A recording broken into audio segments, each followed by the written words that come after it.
Lo pikir cuma manusia yang bisa nipu? Lihat nih burung licik satu ini.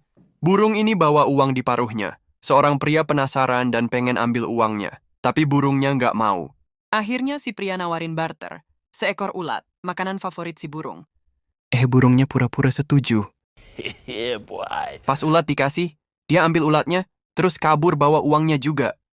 Fix, ini burung punya skill maling level dewa. Lu pernah nggak ditipu hewan atau malah ditinggal pas sayang-sayangnya? Komentar dong biar kita nggak sedih sendirian. Dan jangan lupa like biar burung ini nggak nipu yang lain.